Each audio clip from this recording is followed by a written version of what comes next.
Bismillahirrahmanirrahim.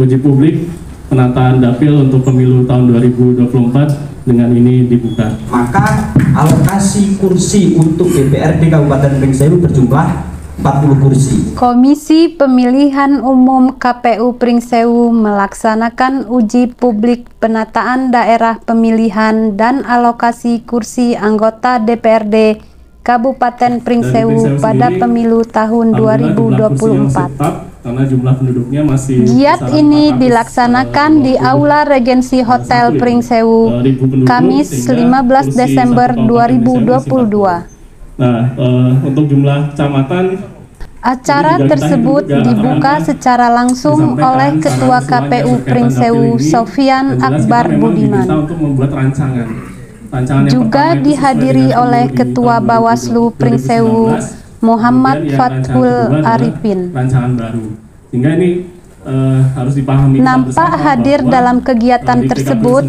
Sudiono, anggota DPRD Kabupaten Pringsewu dari Partai Gerindra, Sagang Nainggolan dari Partai Golkar, juga para ketua dari Partai PDIP, PAN, PKS, Perindo, P3, Nasdem, dan lainnya, serta dari akademisi. Penataan dapil ini, dan kita tidak keluar dari 7 prinsip itu. Nah, ini bukan buatan rancangan dapil itu bukan hanya sekedar dibuat-buat saja tanpa ada dasarnya, tapi sekali lagi penataan dapil itu ada aturannya, ada prinsipnya, ada hal-hal yang harus kita taati bersama. Dan kalaupun memang ada rancangan yang lain yang memang sesuai dengan aturan atau kemudian prinsip-prinsip yang ada, yaitu dipersilahkan. Dan kita sudah membuat maksimal memang satu rancangan itu yang memenuhi dari 7 prinsip yang ada di situ. Mari kita sukseskan sama-sama supaya kita jaga kondusivitas di Kabupaten Pringsewu ini. Persaingan itu suatu hal yang wajar, tapi jangan sampai terjadi keributan atau kemudian hal-hal yang tidak kita inginkan. Kita sama-sama menjaga kondusivitas yang ada. Mudah-mudahan di pemilu tahun 2024 di Kabupaten Pringsewu, kalau dari kami adalah peningkatan partisipasi, mudah-mudahan bisa ditingkatkan dari 83%, dan insya Allah mudah-mudahan ke depan dengan sama-sama kita mensukseskan yang ada, kita bisa mencapai target-target yang ada di pemilu tahun 2024. Demikian, dengan mengucapkan Bismillahirrahmanirrahim, uji publik penataan dapil untuk pemilu tahun 2024 dengan ini dibuka. Terkait uji publik penataan daerah pemilihan dan alokasi kursi anggota DPRD Kabupaten Pringsewu untuk pemilu tahun 2024. Nah, pada kesempatan kali ini kita ujikan lagi, mungkin nanti dari para pimpinan perguruan tinggi selaku akademisi bisa memberikan warna dan gambaran bagaimana kira-kira di antara dua pilihan ini. Apakah lebih cocok yang pertama atau Bismillahirrahmanirrahim. Assalamualaikum warahmatullahi wabarakatuh. Selamat pagi, salam saya politik dan selaku pemilih sebagai warga negara Indonesia itu adalah objek yang dilayani oleh KPU. Jadi apapun rekomendasinya, apapun saran sumbangsi sarannya, itu menjadi sangat penting dalam kami melaksanakan tugas-tugas terutama terkait dengan penataan dapil ini. Kemudian penyampaiannya setelah kami finalisasi, kami akan menyampaikan kepada KPU Provinsi untuk dicek ulang oleh KPU Provinsi sebelum disampaikan kepada KPU RI untuk ditetapkan. Jadi ini clear ya Bapak Ibu, kami ditugaskan sesuai dengan amanat undang-undang bahwa KPU Kabupaten itu menyusun rancangan dan menerima tanggapan masyarakat. Tetapi kemudian nanti akhirnya finalisasinya ada di KPU RI yang menetapkan daerah pemilihan untuk DPRD Kabupaten Kota. Bapak Ibu sekalian, dalam proses penyusunan dan penetapan ini KPU menetapkan jumlah kursi sebanyak 40 kursi dan kemudian menyusun rancangan dapilnya sebanyak 2 rancangan, dan kemudian KPU Kabupaten Kota akan melakukan finalisasi dan menetapkan rancangan penataan dapilnya setelah tahapan uji publik selesai. Kemudian pada penyusunan dapil ini kita punya 7 prinsip, yaitu kesetaraan nilai suara, ketaatan pada sistem pemilu yang proporsional, proporsionalitas, integralitas wilayah berada dalam cakupan wilayah yang sama, kohesivitas dan kesinambungan. Kemudian ada sistem proporsionalitas, yaitu kesetaraan alokasi dengan memperhatikan kursi antar dapil sehingga ada keberimbangan. Maka kalau di undang-undang itu 401.000 sampai 500.000 itu jumlah kursi anggota DPRD-nya berjumlah 40 orang. Itu clear. Itu bunyi undang-undangnya jelas. Di Undang-Undang 7 tahun 2017 itu mengatur terkait alokasi kursi DPR Pringsewu jumlah penduduknya 423.000 sekian, maka alokasi kursi untuk DPRD Kabupaten Pringsewu berjumlah 40 kursi. Dan dari 40 kursi ini maka akan dipecah, akan dibagi berdasarkan dapil. Begitu juga menetapkan berapa kursi di dalam satu dapil tersebut itu juga berdasarkan jumlah penduduk dengan rumusan bilangan pembagi. Kalau kita rata-rata itu nilai satu kursi DPRD itu berjumlah kurang lebih 10.600-an per satu kursi, sehingga ketemu angka 10.600 dikali 40 total 423.000 sekian, itu kurang lebih gitu. Nanti dengan rumusan yang memang sudah ditetapkan oleh undang-undang dan rumuskan lebih rigid di PKPU. Artinya kita menetapkan masing-masing jumlah kursi itu bukan kita ngarang-ngarang, tidak. Ada rumusannya, ada rumusnya, dan itu sudah disepakati oleh DPR RI dan pemerintah. Menjalankan amanat aturan.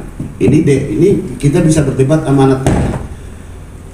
Kalau penataan dapil itu diatur memang di dalam Undang-Undang Nomor 7, terus PKPU Nomor 6, apalagi dan lain-lain itu ya. Di sana dikatakan dapat ditata, berarti bukan sebuah kewajiban. Itu yang menjadi pertanyaan Partai Golkar. Lalu kalau dapat, kenapa harus dilakukan?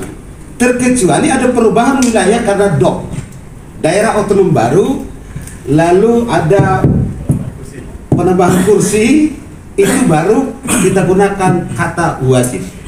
Maka kemarin pertanyaan saya, ini ada sponsornya enggak? Kenapa harus yang tidak wajib itu harus dibuat? Itu sampai hari ini saya masih bertanya itu. Kenapa? Jadi kalau Partai Golkar dikasih kesempatan hari ini memberikan masukan, oke, ya. Dan saya berharap masukan Partai Golkar ini, bukan hanya Golkar ya, partai-partai politik ini mohon bukan dikhususkan, tapi ya mohon sedikit dipertimbangkan. Setelah ini memang sudah sebuah produk yang dinaungi dari undang-undang, saya pikir kita tinggal sosialisasi. Tetapi andai ini sifatnya masih wacana, masih rencana, boleh kami kasih masukan-masukan atas dasar kultur budaya dan tingkat kepentingan dan lain sebagainya. Yang poin keempat yang dari PKS, sesuai dengan prinsip kesinambungan, jika tidak ada hal yang sangat urgent atau mendesak, maka tidak perlu untuk dilakukan perubahan dapil. Mengapa? Karena dapat mengurangi kinerja anggota dewan terpilih pada pemilu 2019. Paparan dari teman-teman kita di KPU, dan kita dengar juga saran, pendapat serta masukan yang diberikan oleh partai yang sudah sama-sama kita dengar terkait dengan kepentingan bahwa hari ini kita mengadakan kegiatan uji publik. Kita uji publik tentang dua rancangan atau rencana yang akan dilaksanakan dalam rangka pelaksanaan pemilu di 2024 terkait dengan dapil. Kalau kita melihatnya dari secara akademisi, itu yang pertama yang harus kita lihat adalah aturan saja dulu. Kami melihatnya agak sedikit berbeda. Yang pertama adalah mari kita lihat tentang undang-undang atau regulasi, kenapa ini perlu adanya penataan kembali dapil. Kemudian yang kedua, tetap kita merujuk kepada 7 prinsip yang sudah disampaikan tadi. Ini sekedar pendapat saja. Apapun nanti yang akan ditetapkan atau diputuskan bersama, ya tentu Bapak Ibu kita semuanya hari ini adalah akan menghasilkan sebuah pandangan atau pendapat yang memang kita mewakili semua suara masyarakat Kabupaten Pringsewu. Teman-teman, kami dari PD Perjuangan, saya tidak mewakili ketua saya karena saya ketuanya, Pak. Ya, sehingga kami berharap pilihan pertama, rancangan pertama itu dilanjutkan dulu, dilanjutkan.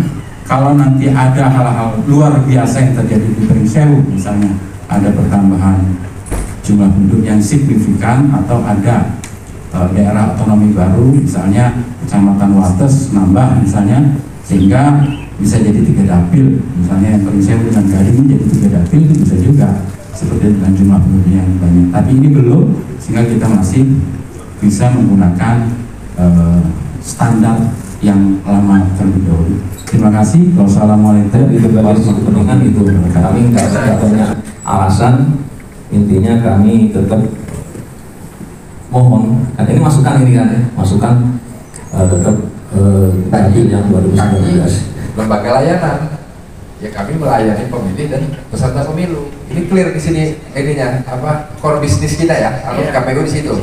Jadi secara prinsip kami kembalikan ke Bapak Ibu sekalian untuk mendiskusikan, kemudian memberi tanggapannya di antara 2 opsi ini, mana yang relevan, mana yang baik, mana yang memudahkan Bapak Ibu sekalian. Nah, tetapi ini kan kalau bicara kepentingan, setiap person, setiap pemilih, setiap partai politik punya kepentingannya yang tidak mungkin secara umum dan secara menyeluruh kami bisa mengakomodirnya. Artinya mungkin pada akhirnya nanti ada putusan, ada hasil yang diputuskan oleh KPU RI terkait penataan dapil tidak bisa memuaskan semua pihak.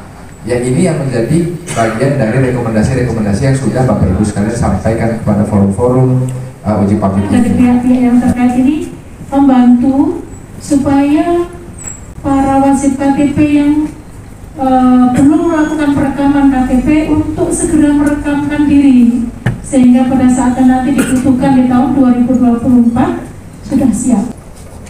Kami ucapkan terima kasih atas partisipasi dan sarannya. Terima kasih atas partisipasinya, sudah mensukseskan acara uji publik pertama dan uji publik kedua. Kami dari KPU sangat mengucapkan banyak terima kasih. Untuk itu saya sebagai pembawa acara mohon maaf apabila ada salah kata dan perbuatan. Saya akhiri, wabillahi taufiq wal hidayah. Wassalamualaikum warahmatullahi wabarakatuh. Publik berkaitan dengan penataan dapil untuk pemilu 2024. Jadi ini merupakan sebuah tahapan, sekaligus juga ini merupakan sebuah langkah yang harus dilakukan oleh KPU berkaitan dengan penataan dapil yang nanti akan kita tetapkan di 16 Desember 2024. Tapi nanti keputusan akhir itu ada di KPU RI nanti. Ini ada PKPU 6 tahun 2022 berkaitan dengan penataan dapil. Kemudian ada keputusan KPU nomor 488 tahun 2022 yang mengatur secara detail berkaitan bagaimana langkah-langkah untuk penataan dapil itu sendiri. Ada 2 rancangan dapil.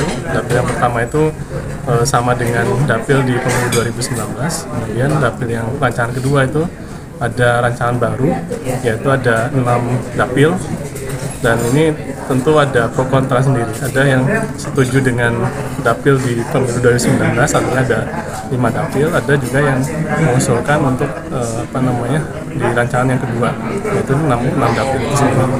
Ya, masing-masing punya argumentasi, tapi kami juga punya dasar. Ada 7 prinsip yang mendasari kami juga menata atau membuat rancangan dapil yang pertama ataupun juga rancangan yang kedua. Kami mencatat semua ya, berkaitan dengan usulan apapun atau saran apapun yang diusulkan oleh baik partai politik maupun akademisi ataupun juga dari ormas maupun juga UKP. Ini semua kita catat dan kita sampaikan ke KPU RI melalui KPU provinsi. Jadi semuanya sudah tercatat, tinggal nanti dari KPU RI sendiri nanti menetapkan mana rancangan yang dipilih dari 2 rancangan. Terima kasih telah menyaksikan. Jangan lupa like, share, and subscribe.